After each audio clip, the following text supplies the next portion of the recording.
Alhamdulillah hamdan katsiran kama amal. Asyhadu an la ilaha illallah wa asyhadu anna Muhammadan abduhu wa rasuluhu la nabiyya ba'da. Allahumma shalli wa sallim ala abdika wa rasulika wa ala alihi wa ashabihi wa mawala amma ba'du. Bapak Ibu jamaah pengajian rutin Masjid Baitur Rahman, insyaallah yang dirahmati Allah SWT. Mari kita awali kajian malam hari ini dengan bacaan basmalah. Bismillahirrahmanirrahim.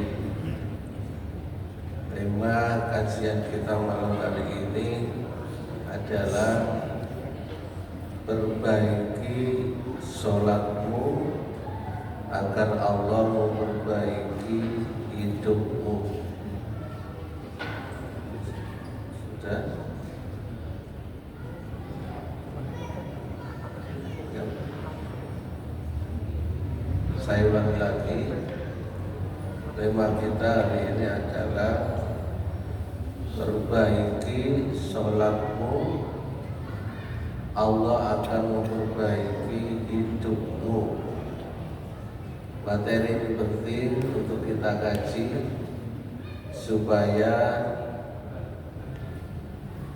ada perubahan dalam kehidupan kita, di mana ada korelasi antara sholat dengan kebahagiaan hidup.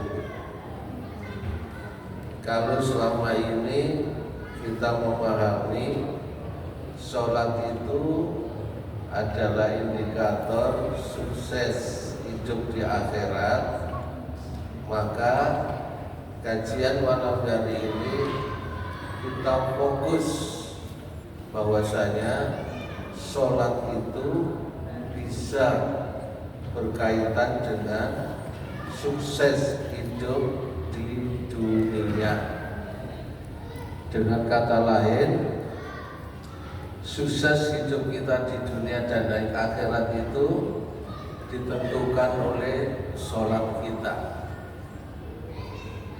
Kalau biasanya kita berlandaskan pada hadis ini, inna awwala ma yuhasabu bil abdi yawmal qiyamah min amali sholatuh. Jadi amalan yang pertama dihisab oleh Allah di hari kiamat itu adalah tentang sholat. Wa in sholuka faqad aflaha wa anzaha. Kalau sholatnya baik maka semuanya baik. Wa in fasadat, kalau sholatnya jelek faqad khaba wa khasira, maka sungguh celaka dan rugilah dia. Berarti sholat itu ada hubungannya dengan kesuksesan hidup kita di akhirat. Oleh karena itu kalau sholatnya baik, insya Allah di akhirat kita juga baik. Nah, pertanyaannya adalah bagaimana dengan kehidupan kita di dunia ini? Sholat itu juga berkaitan dengan kehidupan kita di dunia ini. Dokter tidak berjanji dengan minum obat akan langsung sembuh, Bu. Guru tidak berjanji dengan sekolah langsung sukses. Tapi Allah berjanji, perbaiki sholatmu, maka Allah akan perbaiki hidupmu. Berarti kalau kepingin hidup kita ini ada perubahan, diperbaiki oleh Allah, maka langkah yang harus kita lakukan apa? Kita perbaiki sholat kita. Baik. Bapak Ibu, ketika sholat ini menjadi kebiasaan, maka sukses akan menjadi kepastian. Dengan izin. Jadi sebenarnya kesuksesan hidup kita itu banyak ditentukan dari sholat kita. Qad aflahal mu'min, sungguh sukses orang mukmin. Siapa itu? Alladzina hum fi sholatihim khashi'un, yaitu orang yang sholatnya khusyuk. Berarti sukses hidup itu tergantung dari sholat. Karena itu hati-hati dengan sholat. Jangan pernah kita meninggalkan sholat. Karena ada hadis man taraka sholatan maktubah muta'ammidan. Siapa yang dengan sengaja meninggalkan sholat wajib, jadi sengaja gak sholat, faqad apa itu bari'at minhu bimatallah, maka Allah akan meninggalkan kita. Allah akan melepaskan dari kita. Dalam bahasa Jawa, Allah akan membiarkan kita. Jadi jangan main-main dengan apa Bu? Sholat. Karena itu jangan pernah merasa sholat itu menjadi apa? Justru sholatlah yang insya Allah akan meringankan. Makanya kalau kita hidup ini sumpok sampai sholat. Kalau nggak percaya buktikan. Jadi nek sumpah katanya melang-melang ambil wudu. Sholat 2 rakaat. Sholat apa ya? Sholat habis wudu lah. Boleh karena sholat sunnah. Doa pada Allah, minta dibukakan jalan keluar, minta dilindungi dari musibah, minta dijauhkan dari beban hidup yang tidak kuat untuk kita tanggung. Monggo, insya Allah dengan sholat beban kita akan jadi apa? Oke. Karena itu sesibuk apapun perbuatan yang kita lakukan, jangan pernah tinggalkan apa? Sholat itu penting. Bukan yang penting apa maksudnya? Asal sholat. Sholat itu penting. Bukan yang penting. Kalau yang penting sholat, pokoknya Asal-asal. oh sholat itu sama, ngaji itu penting, bukan yang penting ngaji. Gue masih ngaji tapi ngomong, pokoknya ngaji. Jahat. Oke, begitu juga sholat ini, Bu, Pak. Kalau masih dalam hidup kita ini, ya sholat tapi pikirannya kemana-mana, itu masih lebih baik daripada kemana-mana. Insyaallah. Kita itu kalau meninggalkan sholat itu gampang. Makanya katanya Imam Al-Ghazali, yang paling mudah di dunia ini adalah meninggalkan.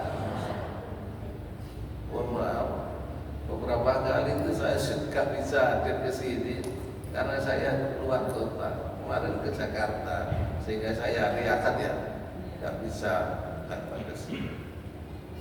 Ini dengan mungkin merasakan ketika kita sudah jalan-jalan atau kita bepergian, koyo sholatnya lo gak kepelaut, gitu. Insyaallah, kalau kita tidak mau tidak membiasakan, kayaknya memungkinkan. Apalagi kalau naik cepur Jakarta 9 jam, terus hari itu wajah sholat itu males kadang-kadang. Atau karena urusannya banyak sehingga sholat itu kadang-kadang nggak dihiraukan. Karena itu ketika ada teman kita sholat pikirannya nanti itu ya gak apa-apa lah. Itu masih lebih baik daripada mana tidak. Baik Bapak Ibu, ada 5 tingkatan manusia ketika sholat menurut Ibnu Qayyim Az-Jauzi. Dari mulai tingkatan yang paling rendah menuju tingkatan yang paling tinggi. Ternyata ada Pak, tingkatan sholat itu ya. Kira-kira sholat kita tingkatannya yang mana ini? Ini Bu, Pak, tingkatan dalam sholat.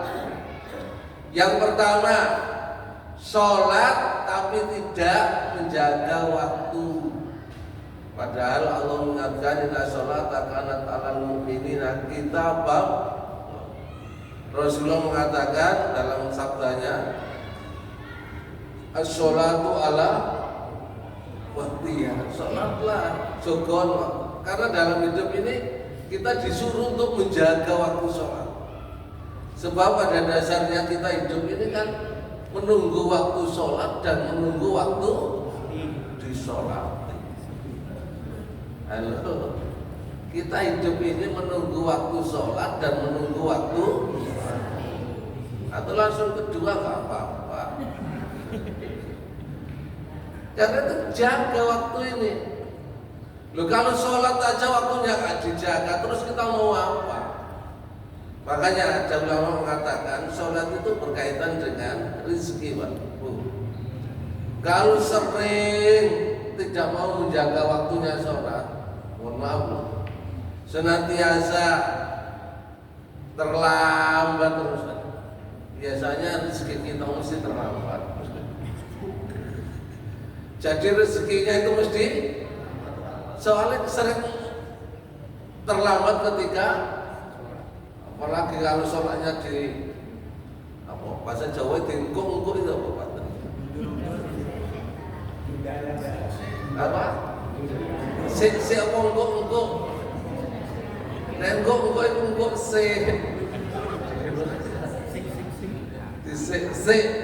Hati-hati loh Pak. Itu kalau kita seperti itu berarti tingkatan sholat kita ini masih tingkatan yang pertama, tingkatan yang terendah. Termasuk tidak menjaga wudu guys, sakar PDW. Padahal jelas ya Al-Quran itu ada 4 yang kita jaga. Idza kuntum ila sholati faghsilu wujuhakum, wajahnya digosok, kadang-kadang dikelucuk dok, gak boleh Pak, harus digosok, faghsilu digosok gitu ya Pak.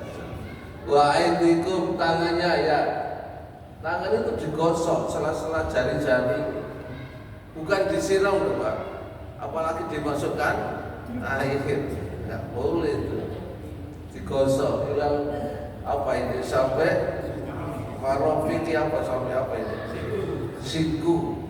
Hati-hati, berarti kalau bisa dari atas ke bawah sini, bukan dari atas apa dari sikut ke bawah. Yang benar apa? Dari jari ke, ini apa caranya ini? Kalau di Arab gampang, soalnya wudunya duduk. Kalau di sini sulit karena wudunya jengking. Ya diusahakanlah supaya sesuai lah gitu ya.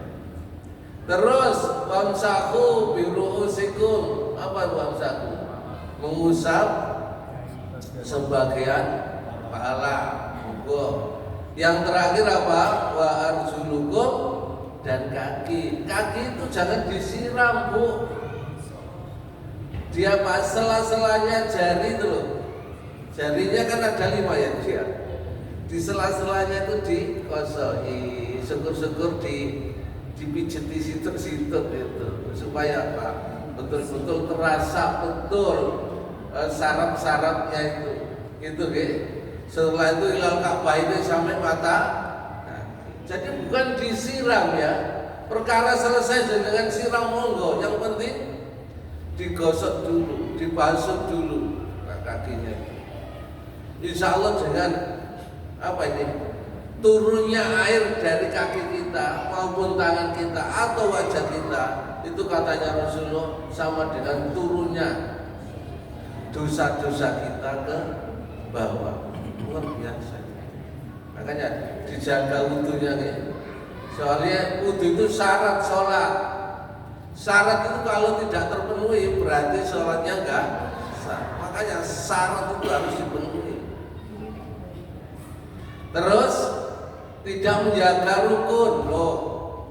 Masa mohon maaf 23 rakaat hanya 7 menit setengah. Terus rukunnya gimana itu? Takbirnya gimana? Rukunnya gimana? Sujudnya? Jangan-jangan sebelum sujud itu wis ndonga dhisik. Begitu sujud langsung mendal. Tahu mendal? Tiang gitu. Ya itu kan nggak menjaga rukun. Apa sayur sae? Jadi yang disebut sah itu kalau syarat rukun terpenuhi sah. Cuma mohon maaf, tidak tumanina. Padahal sholat itu yang dilihat tumanina. Nah, kalau sholat kita seperti itu, ya berarti tingkatan masih tingkatan pertama. Tingkatan kedua bagaimana? Menjaga waktu sholat, menjaga wudhu, menjaga rukun, gitu ya. Tapi gak khusyuk. Cirinya gak khusyuk itu pikirannya gelap diam. Ada yang kayak gitu. Berarti kita tingkatan kedua. Atau tingkatan yang ketiga. Apa tingkatan ketiga? Menjaga waktu, menjaga wudhu, menjaga rukun, kan itu ya. Terus khusyuk di awal, khusyuk di, tapi akhirnya, nah itu ada yang gitu ya. Kaitannya Allah, barang rakaat terakhir, yo, apaan saya ini janjian ya, ada yang gitu ya. Itu tingkatan yang ke, ya mendingan lah daripada dua. Sedangkan yang keempat ini yang diharapkan apa itu?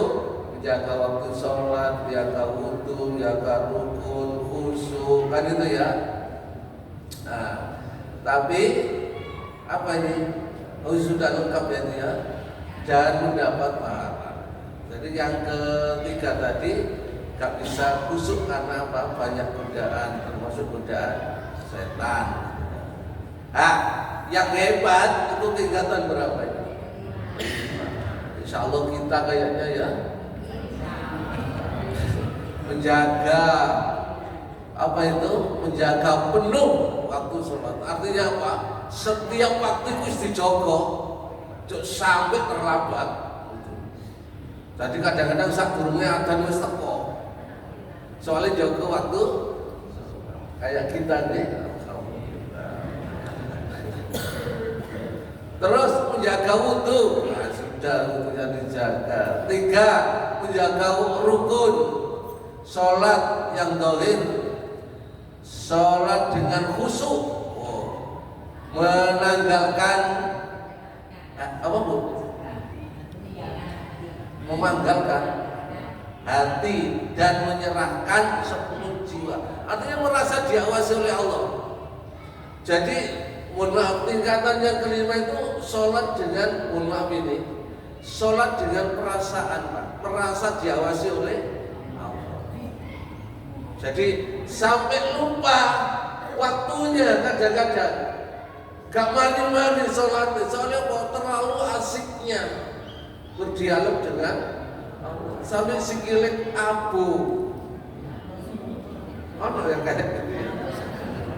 Jadi Rasulullah itu sampai sikile, soalnya gak mani-mani sholatnya, asik betul itu perasaan.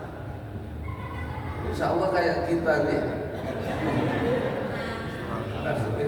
Terus kita ini yang mana gitu. Silakan dipilih. Kalau bisa ya semakin tua semakin khusyuk. Oh, setambah tua tambah gak khusyuk. Halo. Terus khusyuknya kapan? Mungkin dia tua ya, harus tua. Ayo Pak ya. Bisa ya naik dari 3 ke 4 ya. Jadi, kalau gini loh kira-kira minggu ini atau akad ini ya, saya harus meningkat ke sholat saya. Dan kalau sudah meningkat itu ya dipertahankan. Gak boleh cukup sampai gue.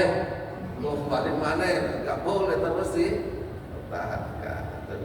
Baik Bapak Ibu, kita diingatkan oleh Allah, inna sholata tanda anil faksha. Ayat ini maksudnya apa sih? Sesungguhnya sholat itu, mohon maaf Bu, dapat mencegah perbuatan keji dan dengan kata lain kualitas sholat kita itu tercermin dari mudah tidaknya kita terjerumus kepada kemaksiatan. Jadi kalau diri kita itu masih mudah melakukan perbuatan dosa, yaitu kualitas sholat kita. Halo.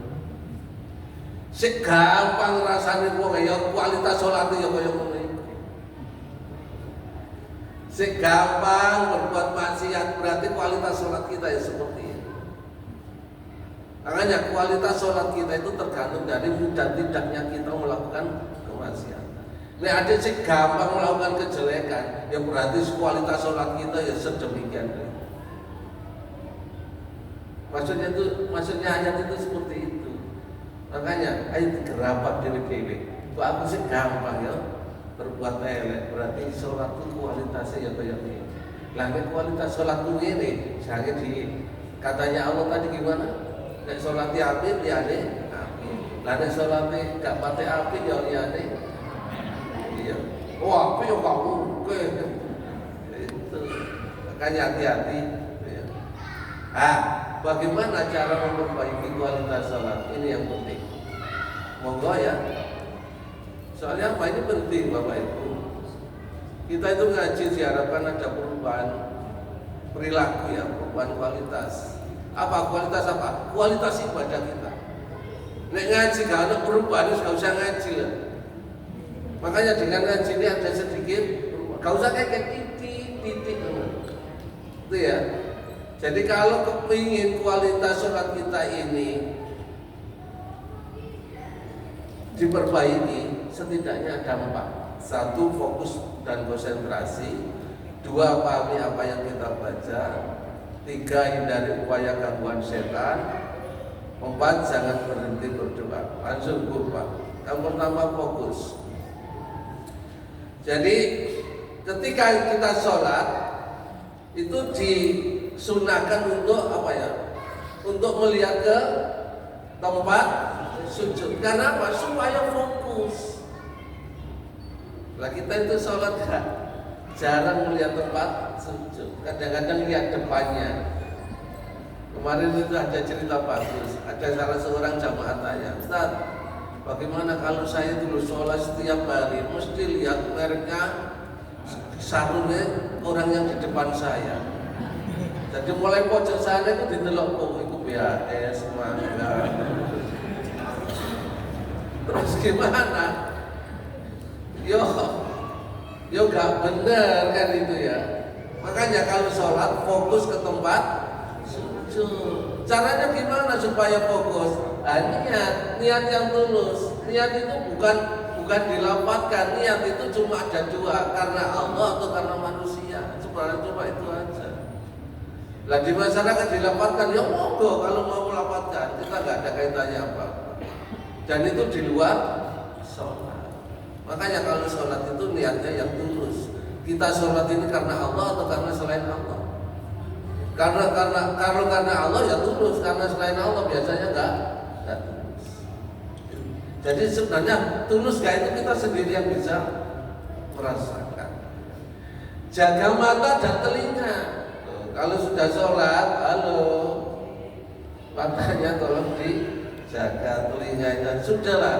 Ketika kita takbir Allahu Akbar, itu artinya apa? Punggungnya tangan kita ini itu sudah kita taruh ke belakang. Berarti apa? Semua aktivitas keduniaan itu kita letakkan ke belakang. Jangan diletakkan di depan. Berarti ya sudah wes, gak usah mikir liyane. Halo. Nek sholat terus gak usah mikir keduniaan, mikir mati aja. Enggak kayak sholat kuwi eling kabeh sholat. Gak sholat gak eling, begitu sholat ada gitu ya. Terus Mbak, karena itu disunahkan membaca ta'awudz, gak apa-apa. Billahi minas syaiton. Ya Allah lindungilah kami dari godaan setan.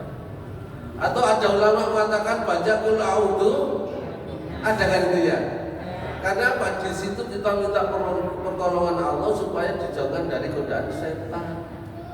Ada was-was, tekad, dan keinginan yang kuat, terus apa itu? Baca dengan langsung. Bapak Ibu, yang kedua, pahami apa yang kita baca. Mohon maaf ya. Halo. Orang akan lebih konsentrasi sholatnya, lebih khusyuk sholatnya kalau paham dengan apa yang dibaca. Pertanyaannya, sudah paham belum yang dibaca? Gak usah tahu artinya, paham kan? Ketika baca iftitah, wajatu atau ini wajatu atau kafir atau Allahumma baik-baik ini, kira-kira paham nggak itu?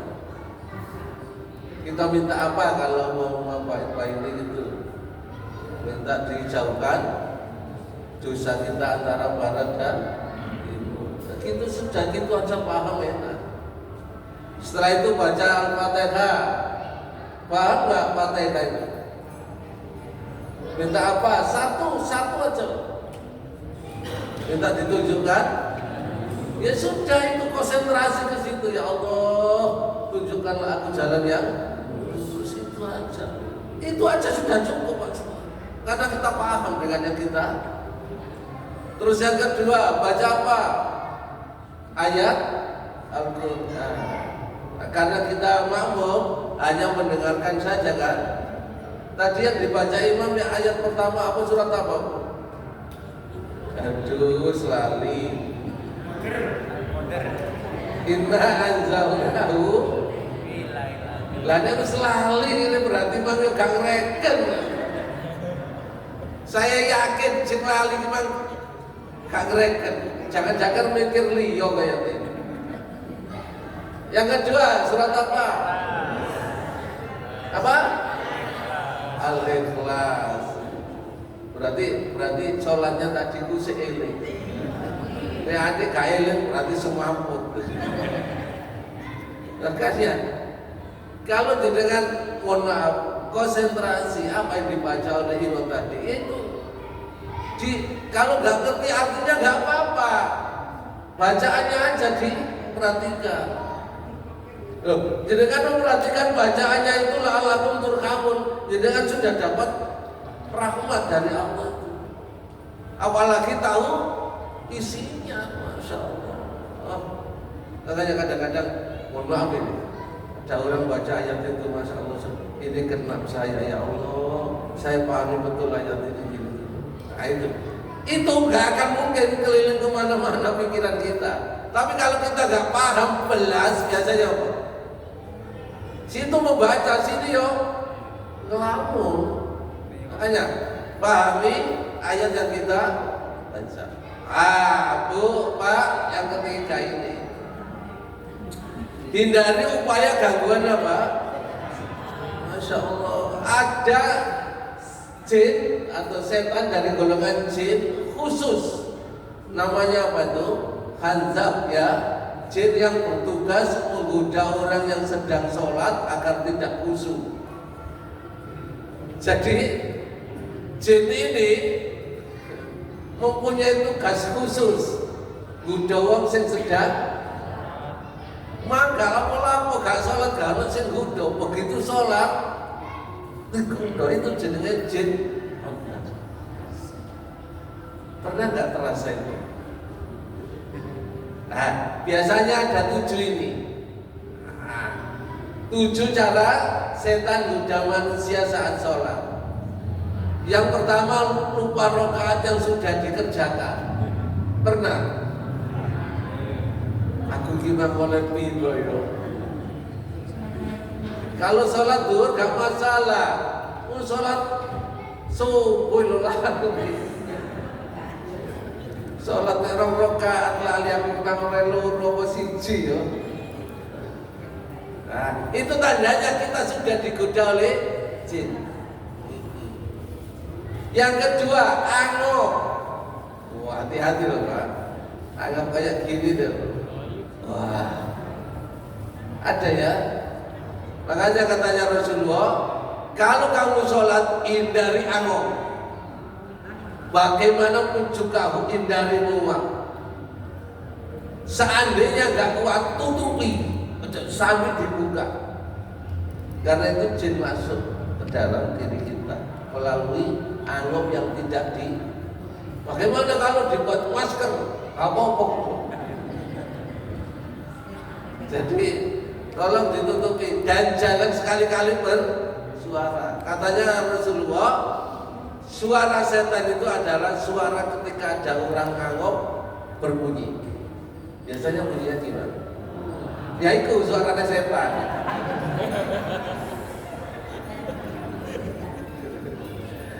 Yang ketiga, bersin berulang-ulang waktu kadang-kadang ya. Hati-hati. Itu tandanya kita digoda. Atau yang keempat, tergesa-gesa menyelesaikan sholat. Sholat kayak balapan aja.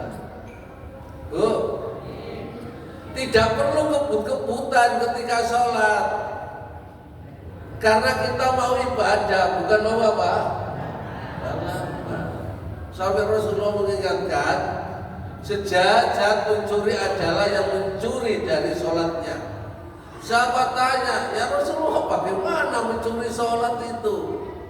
Rasulullah mengatakan, yaitu dia tidak sempurnakan rukuk dan sujudnya. Berarti sujudnya awet rukuknya gak di template, gak tumak nina, tapi hanya sekedar ditutul. Apa ditutul? Apa? Ditemet tak? Temet rada suwe Pak. Ditutul tak? Itu namanya pencuri. Dan itu sejahat-jahat mencuri. Masya Allah. Makanya nek sholat dinikmati, terutama sujud. Sujud itu katanya ilmu kesehatan mengalirkan peredaran darah ke saraf otak. Jadi ketika otak kita teraliri darah di saraf otak kita, insya Allah dijauhkan dari stroke. Lalu makanya nek sujud rotok suwe, dia cegah stroke. Subhanallah, subhana rabbiyal a'la, 3 kali atau 5 kali, ojo 1 kali, gitu ya. Oke, kita lanjut sedikit. Tidak konsentrasi saat sholat, menengok, melirik kanan kiri, ada gitu ya. Atau gatel lagi hidungnya, mukanya, kepalanya, kakinya, kukur-kukur itu tandanya digoda jin. Ana ngono iku ya. Masyaallah. Maka nih, cara satu-satunya yang harus kita lakukan apa? Lawan. Bu, lawan. Artinya lawan ini apa? Nek jin nggon aku kukur-kukur, kata kukur, cek kapuk. Itu caranya, lalu sampai turuti, tambah nemen. Jadi cara melawan jin itu harus siapa? Dilawan. Karena dia kalah. Atau membaca doa ini, Allahumma inni a'udzubika min syaitani waswasil khandzab. Itu tadi yang saya tulis di sini.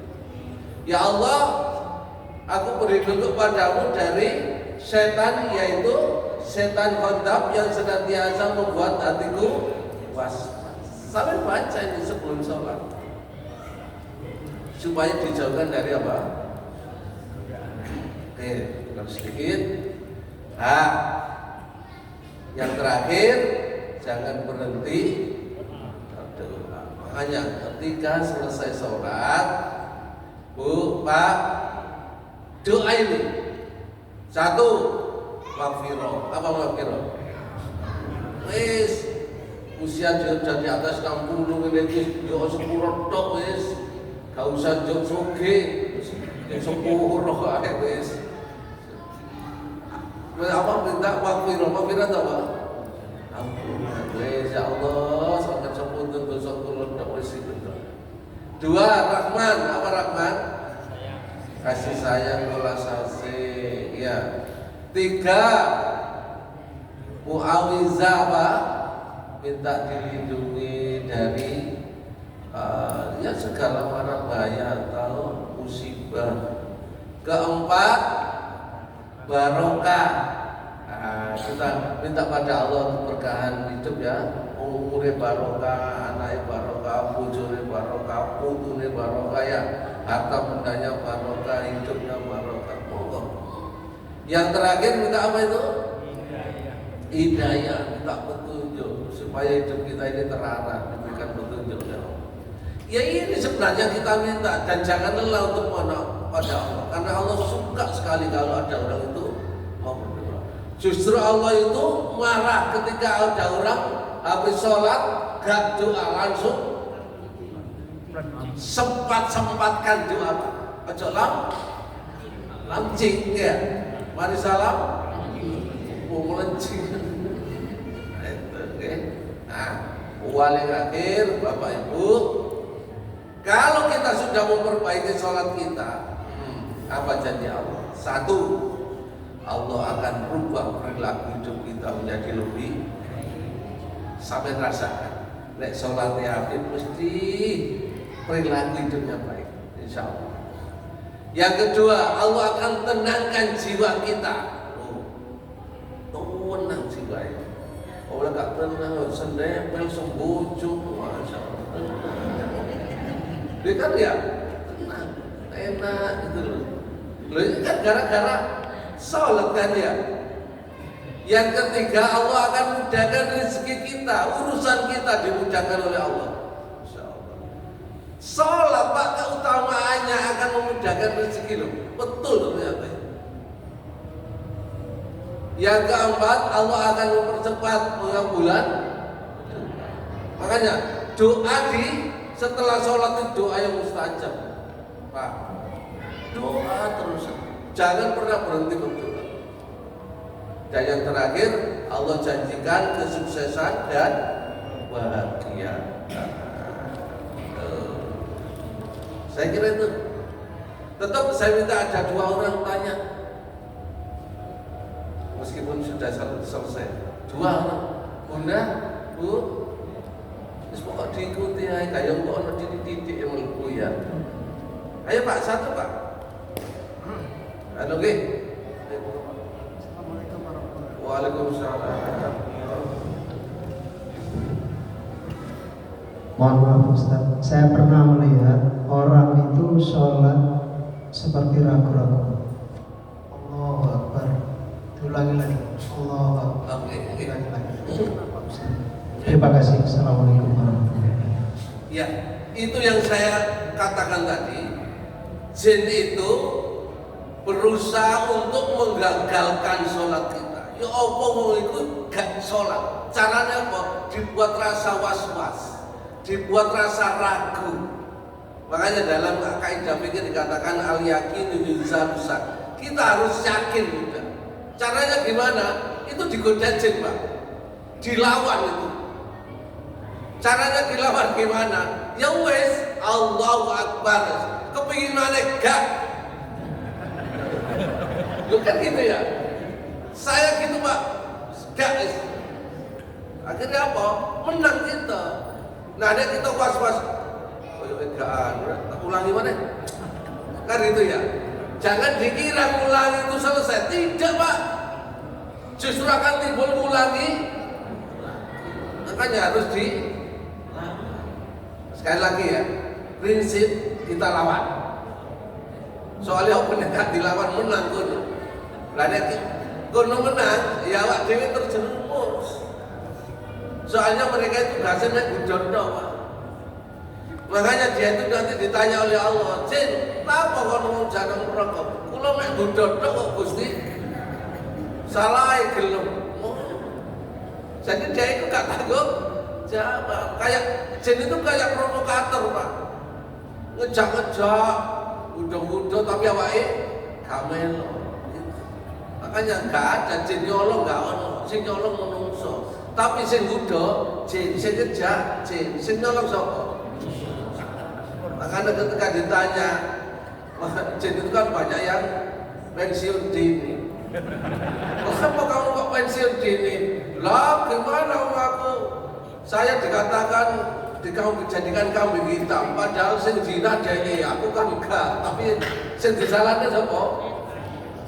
Kalau gitu Gusti saya pensiun dini aja. Ternyata manusia itu lebih hebat daripada jin.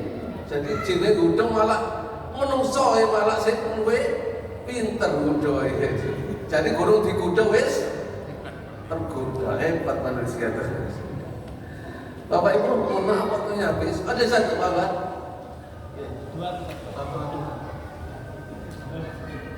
Oke, lanjut. Assalamualaikum warahmatullahi wabarakatuh. Waalaikumsalam. Mohon tanya, tadi yang dijelaskan katanya wamsahu biruusikum. Oke. Tadi katanya sebagian dari kepala. Oke. Berarti kita kalau wudhu cukup tangan satu ditempel-tempelkan di air boleh. Oke. Jadi kata bak di situ dimaknai sebagian.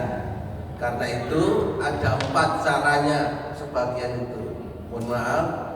Jadi karena mengusap ya diusap aja. Kepala bukan rambut ya. Karena sebagian ya tidak. Itu aja. Bagaimana kalau sakit? Ya cukup di sini boleh. Ibu-ibu umpamanya nggak mau lepas jilbab nggak apa-apa, cukup di sini aja nggak apa-apa. Oke? Ada 4 cara. Atau yang lebih perfect istilahnya yang jadi satu paket, satu paket. Jadi ambil air, ingat membasuh itu, mengusap ya. Mengusap itu berarti tidak boleh ada air. Paham ya? Loh, ambil air, dibuang airnya, loh kan nggak ada, berarti diusap. Gini boleh. Adul langsung gini, dikembalikan lagi ya. Menurut hadis Rasulullah boleh. Atau gini, boleh. Yang penting mengusap Kepala. Jadi menurut ulama ada 4 caranya. Kita nggak terlalu mempersoalkan itu. Yang penting mengusap boleh sebagian, yang penting kepala. Ngoten Pak, mohon maaf. Jadi ada yang langsung apa? Satu paket atau satu paket. Kalau saya gini aja loh, jadikan satu loh, ya. Ada yang gini, mohon maaf, bukan ambil air ditaruh di sini, bukan. Ambil air diusapkan, ya. Ada yang mohon gini ya, Siram. loh. Kan macam-macam ya. Gak masalah. Yang penting ada dasarnya, ada landasannya. Gitu ya. Soalnya dijelaskan di hadis banyak itu. Kalau di Quran memang wamsahu birus. Kenapa Pak Ahmad?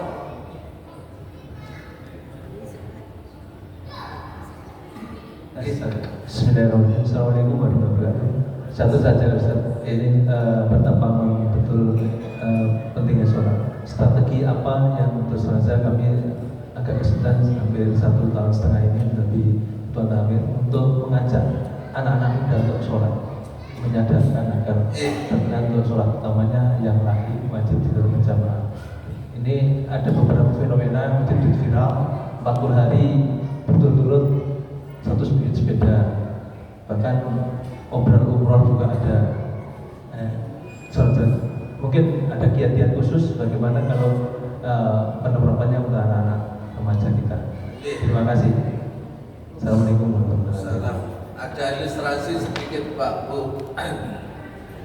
Di Bungurasi itu ketika hujan banyak anak-anak kecil yang menyewakan ojek payung. Dia itu gak payungan, ngekek nopo payung. Tujuannya apa? Tujuannya apa? Mengapa mereka melakukan itu? Karena dia dapat. Itu ilustrasi. Orang melakukan perbuatan itu akan senang kalau dia tahu manfaatnya. Mohon maaf saya ulangi ya. Ketika orang melakukan sesuatu itu senang karena dia tahu manfaatnya. Mengapa anak-anak nggak senang sholat? Karena nggak tahu manfaatnya. Lah, bagaimana menumbuhkan anak supaya tahu manfaatnya sholat? Itu perlu itu strategi. Jadi jangan disalahkan anaknya nggak sholat, tapi kita ini yang paham ya apa caranya anak itu bisa tahu manfaatnya sholat. Nah, setidak-tidaknya berikan contoh manfaat sholat. Satu, dari segi kesehatan manfaatnya apa? Dari segi sosial manfaatnya apa? Dari segi kepribadian manfaatnya apa? Masya Allah, kalau dikaji itu seneng anak-anak. Oh, ternyata manfaatnya sholat itu kamu ini yo. Tak rasa betul. Setelah sholat badan saya itu tegap ternyata. Dia nggak tahu sholat ya saya ngelukur kayak saya ini. Karena apa? Sholat mempunyai katanya dengan kesehatan. Sholat kaitannya dengan kepribadian. Sholat kaitannya dengan mohon maaf Pak ya. Itu kalau dikaji luar biasa. Nah, kita seharusnya mengkaji melalui situ supaya mereka itu dapat sholat.